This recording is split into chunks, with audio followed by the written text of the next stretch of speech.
access. Hey, you might see why you wouldn't have web. Oh, dead. Hello, Tow. You know, in our pumps. Oh, no, would I? It was some sorrow.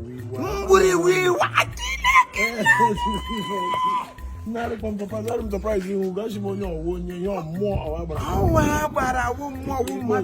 No more such in Nigeria. And one of them walking. On a Cameroon. I put a lot of Nigeria. I'm going on with Shabakai. I want our tiger. I'm what I should do. I should do. I'm somebody who let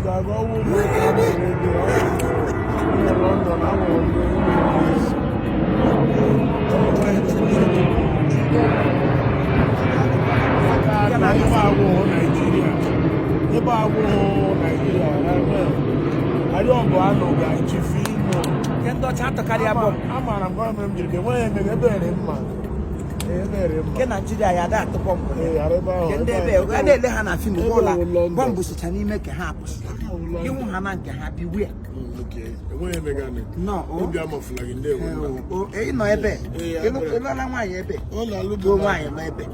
To a bear, come look on now. I'm not like to pay a bed too much. I am net to had a bed on your no more come to Nigeria. He took a bad temper. I am not. He'll be hunting. We got like this high. They come get like you. He may wear bed. He may very good when I walk along. Katamune moke gi ma de kom wata ka de tire alota I don't nya use wata shi agwosi adwala oga wo na akoja akwa nta wa onyo cha mugwa na ga ebe okay Bulgaria ma ho bere adu ke sugar ure sakarin ure honey tikotu yetinga ure ke ye gambido de kwemsik awanye ge ga ba ejide go raki kwanya o bela bia magi kamba magi abela London mani ha ko balance o na for men to trouble o ga ko bia him to gi ha okporo ezitu ya galari anya ya nkwa na agboyi pachara kwanya pepe kwanya je mebe Nigeria na ebe awu ko udo te ebe ka ye ka mo hapukwa na obodo ebe mara mmo ma uru ayi nwedi heri ku oge bigo manage ari free no places like home kan ba ibra here ribedu muri manish mana uru n'ulo peri ala gara vuvu the man ma bro gi je ebe Nigeria ejigbo akpore mma na utara ofu orere mma akpọ ka ibere di na ala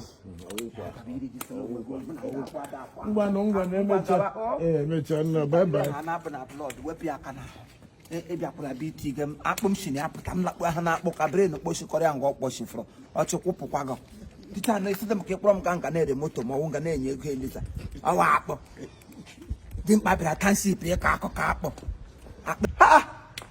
for good father but dangerous children what a mess megida ya kuke lafiya kaloko kallon gida lafiya ko yara lafiya komi da komi lafiya to kun san duniya ya riga ya lalace ko wanda ya ga in ka bacci ka tashi da safe ka ce ubangiji mun gode saboda da rayuwa da ciye abinci da zaman duniya zakin duniya duk daga hannun shi wai zaga cire yake komi in babu Allah babu komi ko wanda yake aiki in babu Allah jikinki every other thing is gone ku bude idon ku hannu ku bude idon ku don't steal anybody's something if you see evil say evil is evil in kaga abun da bai da kyau kace wannan abun bai da kyau shine zaman lafiya shine rayuwa longevity kun ji ko thank you ku ga da gida ko ya amarya tana nan kuwa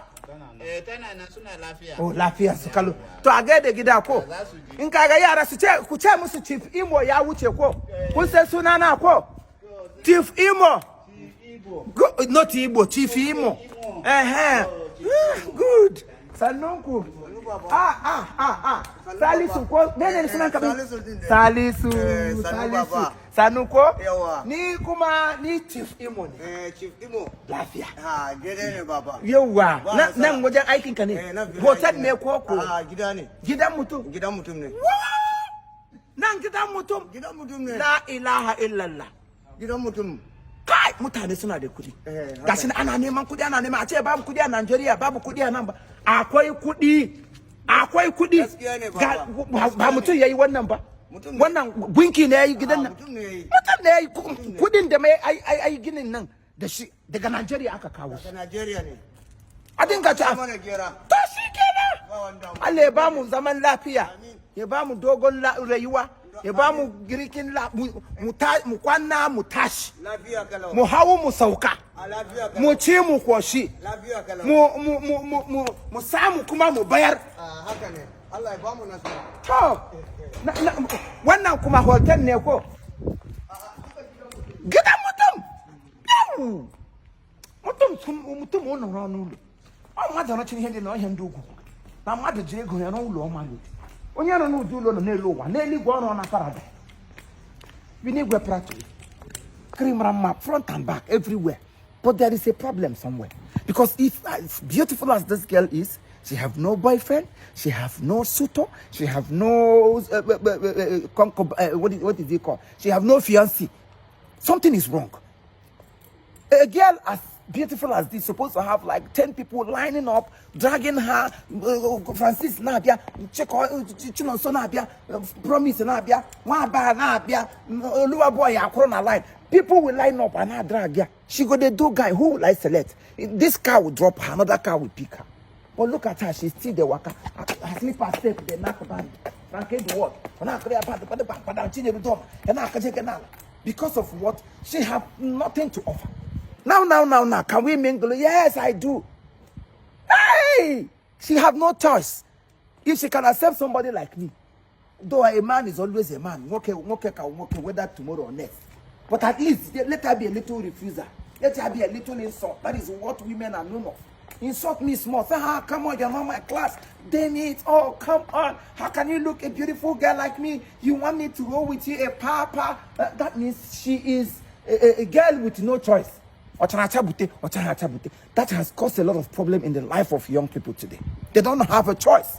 Whoever that passes their path, whatever they say, Karo, fire brigade, Piam, Ukrokwe, Amadio halfway, go on how public toilet, and men don't like people like this. Even if they like you, it is for Kwe and Kopo. Everybody should be wise. This is 2024. What you do will speak. If you're living a legit life, husband is available. Men have their money in the bank looking for a beautiful damsel to settle down with. But the problem is that who would she be? Stop jealousing people that have found their luck. They engaged somebody 3 days ago. If that girl should have, if to say when this my brother Moses said what or Moses please, if the time he proposes to that girl or the first day he met her online, she started asking, urgent 2K. My gas just finished yesterday. My mother get a cocoa. My landlord chased me away. Under one day, man, we meet you. Everything in your life don't finish. Your birthday become that day again. The man will run away. And you have to pack it, even if you don't have no idea. He will find out by himself that you don't have it.